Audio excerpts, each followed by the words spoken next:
Setiap zaman memiliki kisahnya sendiri, namun hanya sedikit yang mampu menembus batas waktu dan terus hidup di dalam hati manusia. Salah satunya adalah kisah tentang seorang cucu Rasulullah, yang darahnya tumpah bukan karena ia berkhianat, melainkan karena ia menolak tunduk pada kebatilan. Namanya Al-Husain bin Ali, sosok yang lahir dari rumah kenabian, tumbuh dalam pelukan wahyu, dan hidup dengan prinsip bahwa kehormatan iman lebih berharga daripada kehidupan itu sendiri. Tragedi Karbala bukan sekedar kisah peperangan, ia adalah ujian bagi hati manusia. Siapa yang tetap teguh di sisi kebenaran dan siapa yang rela menukar nurani demi dunia. Ketika pedang menebas tubuh suci itu, seakan bumi berhenti berputar untuk sejenak. Langit merunduk, angin pun seolah membawa doa dari jiwa-jiwa yang menyaksikan kebiadaban. Namun, di balik darah dan debu itu, ada sesuatu yang jauh lebih besar dari kematian. Ada cahaya yang tidak padam meski tubuh terpisah dari kepala. Kisah yang akan kamu dengar ini bukan tentang kekalahan, bukan pula tentang balas dendam. Ini adalah kisah tentang keagungan Allah yang menunjukkan bahwa kebenaran akan tetap bersuara, bahkan melalui kepala seorang syahid yang telah terpisah dari jasadnya.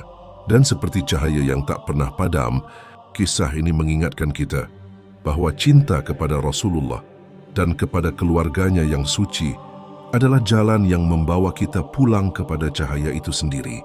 Sebelum kita lanjutkan kisah penuh hikmah ini, jangan lupa untuk subscribe agar kamu tak tertinggal. Kisah-kisah sejarah Islam yang menghidupkan hati, karena setiap kisah adalah jendela yang menuntun kita memahami makna kehidupan. Karbala, nama itu masih bergetar di hati orang-orang beriman. Bukan sekadar tempat, tapi saksi bisu dari sebuah peristiwa yang mengguncang langit dan bumi. Di sanalah Sayyidina Al-Husain bin Ali, cucu Rasulullah, berdiri menghadapi gelombang pasukan yang mengaku Muslim, namun hatinya telah digelapkan oleh kekuasaan dan ambisi. Mereka datang dengan panji kemenangan, sementara Al-Husain datang hanya dengan keyakinan.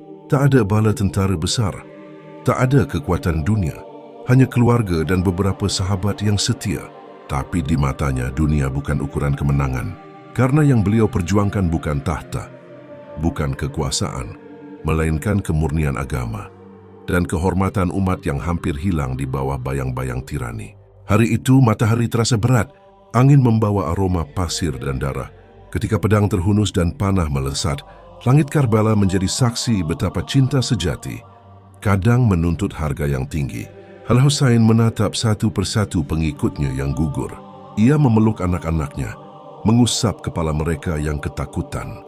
Lalu ia menengadah, menyerahkan segala yang tersisa kepada Tuhannya. Tak ada kata putus asa dari lisannya, hanya doa. Ya Allah, ridailah aku, sebagaimana aku rida atas ketetapan-Mu. Saat tubuhnya roboh di pasir Karbala, bumi seakan ikut bergetar. Langit menjadi merah, burung-burung berterbangan dengan gelisah. Namun di balik duka yang begitu dalam itu, ada ketenangan yang tak bisa dijelaskan. Karena seorang hamba yang ikhlas, bahkan dalam kematian, tetap hidup di sisi Allah. Sesungguhnya Allah membeli dari orang-orang mukmin diri dan harta mereka dengan memberikan surga untuk mereka. Quran Surah At-Taubah ayat 111. Dan sejak hari itu, nama Al-Husain bukan hanya milik sejarah. Ia menjadi simbol perlawanan terhadap kebatilan dan cahaya bagi hati yang ingin tetap teguh di jalan kebenaran, meski sendirian.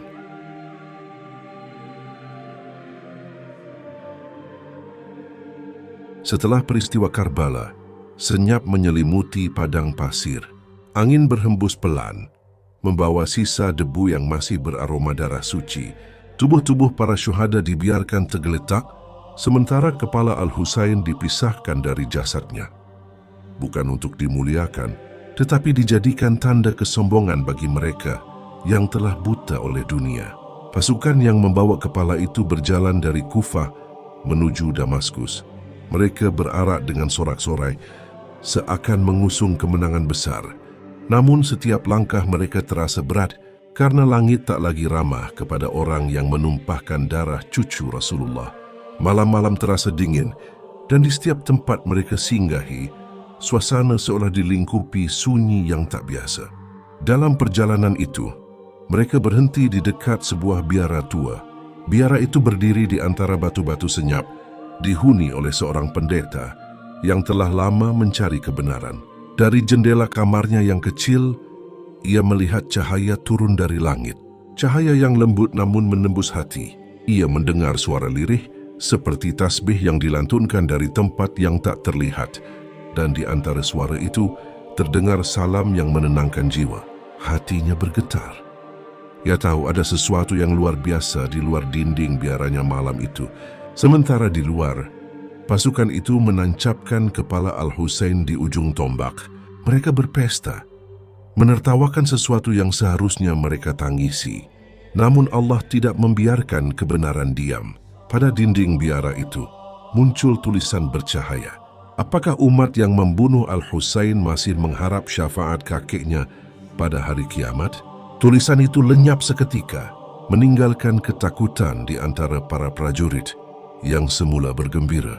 Tawa mereka hilang, diganti keheningan yang membeku, dan di kejauhan sang pendeta berlutut, tak mengerti sepenuhnya apa yang terjadi, tapi hatinya tahu. Malam itu, langit sedang berbicara kepada bumi. Pagi itu, sinar mentari belum sepenuhnya naik ketika sang pendeta melangkah keluar dari biaranya.